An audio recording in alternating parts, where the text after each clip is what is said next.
Hello friends. So today I'll be just giving a brief overview on comparison of therapeutic plasma exchange. So as you know friends, there are two ways that therapeutic plasma exchange is done. So there was a separate video done on plasmapheresis, plasma exchange or therapeutic, all sort of different nomenclatures for similar sort of a therapeutic modality. So the reason I'm covering this is this has been asked as a DrNB question this time in 2025. So I had two of my trainees who gave the exam. So I thought it's good to look into what is the current understanding as to regards to difference between centrifugal therapeutic plasma exchange and membranous therapeutic plasma exchange. So that's the topic that I would be covering. Of course, there'll be MCQ. So I have my two trainees who have given DrNB exam sitting with me. So maybe I'll throw the MCQs to them and we'll see. So wish to acknowledge my colleague, Dr. Megha, for helping me develop this content. So I think just to remind all my trainees that I went through the whole DrNB question paper in 2025.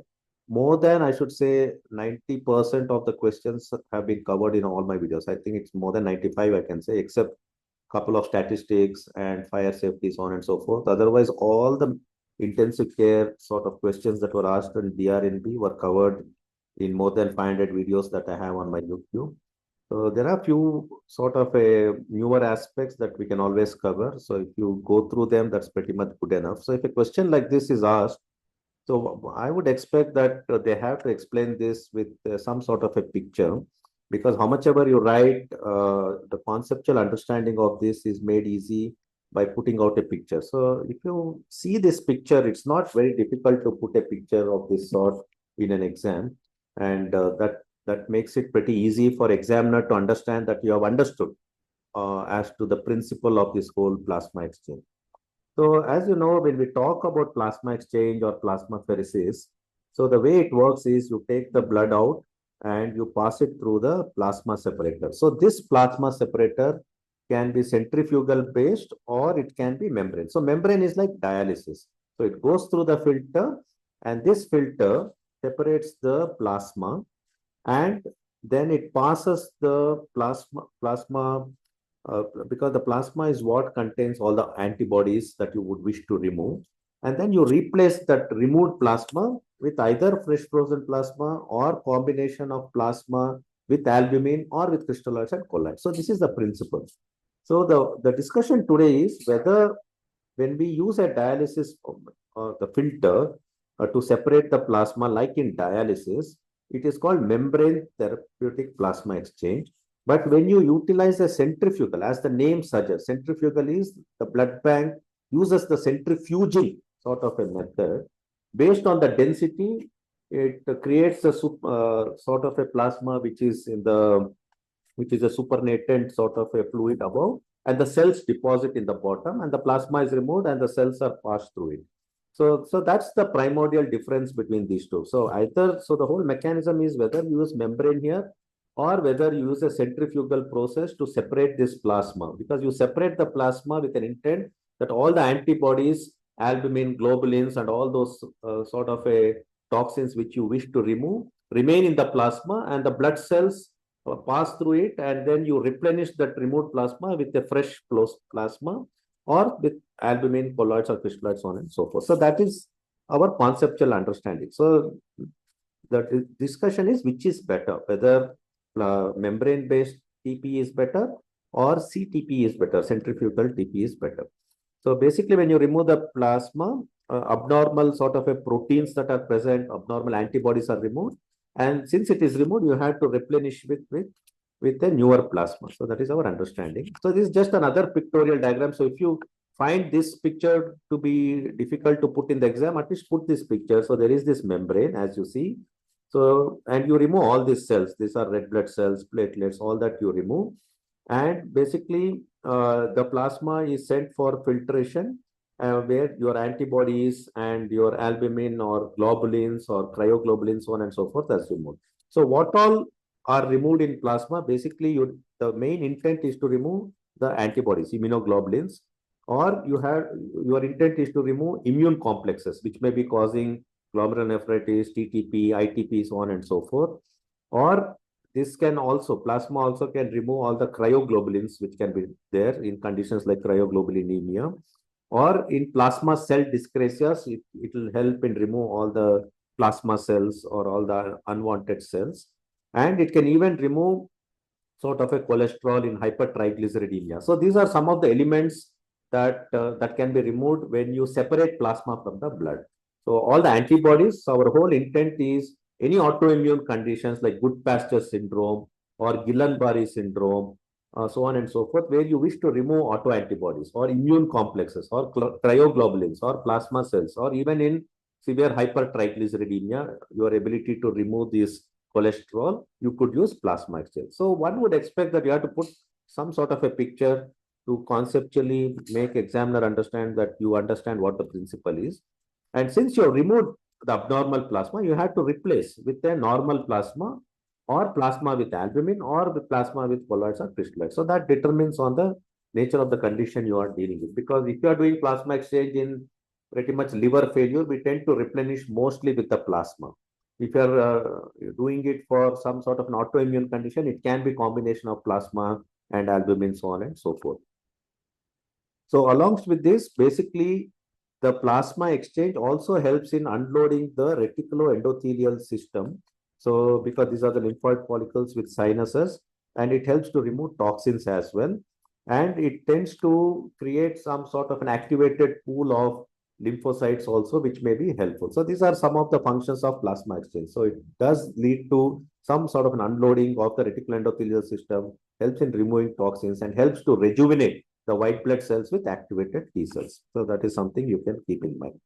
So just again to show, so when I say cTPE, it is centrifugal therapeutic plasma exchange. As I've already mentioned, the blood passes through the centrifugal process. And if you see the centrifugal, it is density-based separation of the cells and the cellular components from the plasma.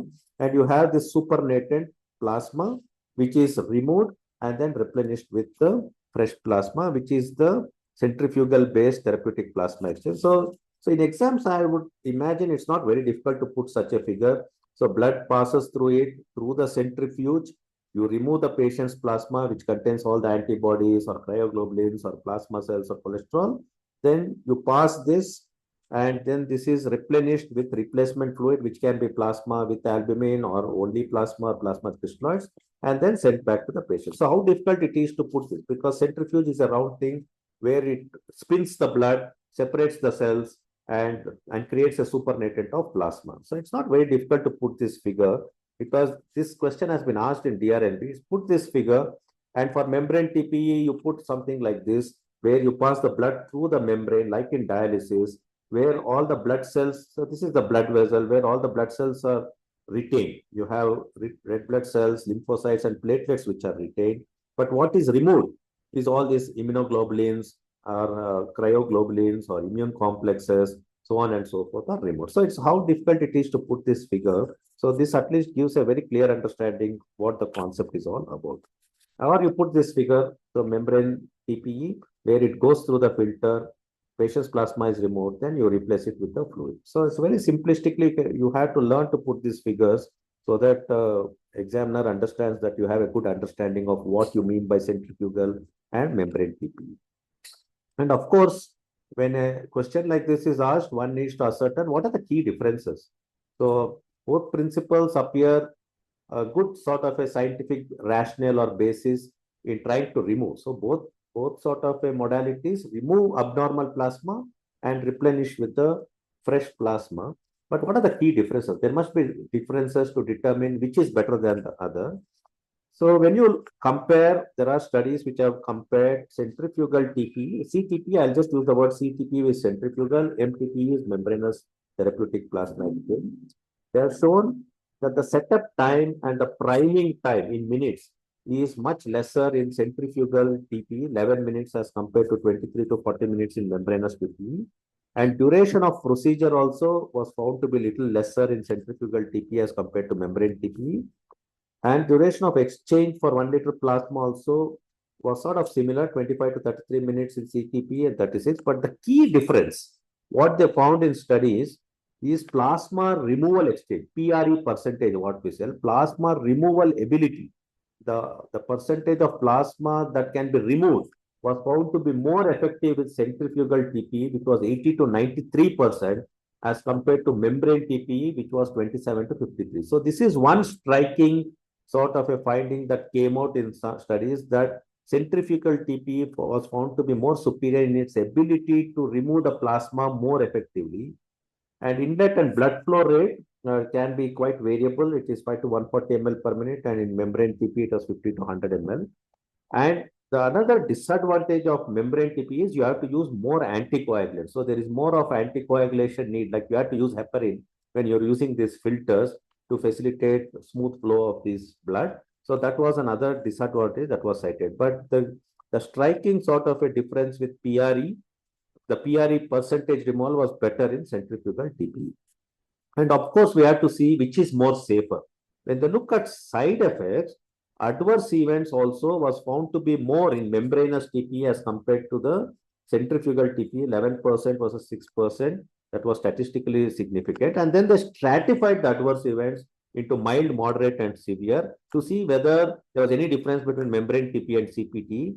Mild adverse events also were more in membranous TPE. Moderate adverse events also were more in membranous TPE. And severe adverse events also were more in membranous TPE, and all these were statistically significant. So there was a strong signals found in these small studies, which tends to prefer centrifugal TPE as a little more safer as compared to membrane TPE with regards to the side effects. And what are the side effects they saw? Overall, they looked at mild events occur in 2.4%, and these events were related to access in 54%, and mild blood pressure aberrations were found overall in around 2.4%. Moderate events happened in 3%, and the tingling was present in 58%. Urticaria was another side effect that was commonly seen in either of the modalities. Severe events, because as you saw, severe events also was more in membranous TPE. So severe drop in blood pressure, which we all expect when you put them on extracorporeal perfusion, happened in hypotension happened in 32%, and urticaria happened in 17% in either of these modalities. So overall, if you look at safety, somehow there were signals towards saying that side effects were little more in membranous TPE as opposed to the centrifugal TPE. And with regards to membranous TPE, I'm sure you know that blood flows through this membrane filter at a little higher velocity. This can lead to hemolysis. We all understand that. And this is a problem. So passing through the membrane, especially in autoimmune conditions, has shown to be not so favorable, because this can lead to more complement activation. Because as it is, we have complement activation in autoimmune condition. And if you pass the blood through this membrane filter, it was found to have more complement activation, and white cells can get agitated. There can be more of the cytokine release, and cytokine storms can happen. And more heparin is needed for this. And that has shown to have increased risk of bleeding when membrane filters were used. So this is sort of a hypothetical thought process that some sort of an immune activation can be triggered off when you pass through the membrane, as opposed to the centrifugal, where it is more of density based settling of the blood cells and creation of the supernatant plasma. But the problem with cTPE, in centrifugal TPE, the anticoagulant used is citrate, and that can cause hypocalcemia in centrifugal TPE. And thrombocytopenia occurs in equal proportion in both centrifugal and membranous to the tune of 10%. So this is the sort of our understanding with regards to key differences. So in exams, maybe if you have read this, you'll be able to cite all these sort of things, and it is important to cite this at least when you're preparing for your exams. And with regards to disease management, was there a difference? When I say disease management, which was more effective, either centrifugal or membranous?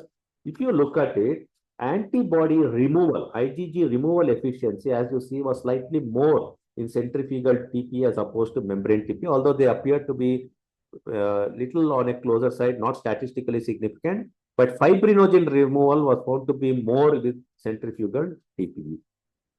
So that's all of the differences. So technicalities, there is difference. It's a density-based separation of the plasma is centrifugal, and membrane-based removal of plasma is membrane TPE. And if you look at the side effects, there tends to be little more side effects in membrane TPE, and plasma removal efficiency was definitely found to be better in centrifugal TPE. And perhaps in autoimmune conditions, centrifugal TPE may score a little more because it tends to alleviate this complement activation, hemolysis, which are already sort of threatened in autoimmune condition. We don't want that to worsen when you use membrane TPE. I think that is the summary. So the summary advantages of cTPE is the main striking one is plasma removal exchange percentage was greater in centrifugal TPE, and duration of plasma exchange, the time that one needs to put them on this extracorporeal was lesser in centrifugal TPE.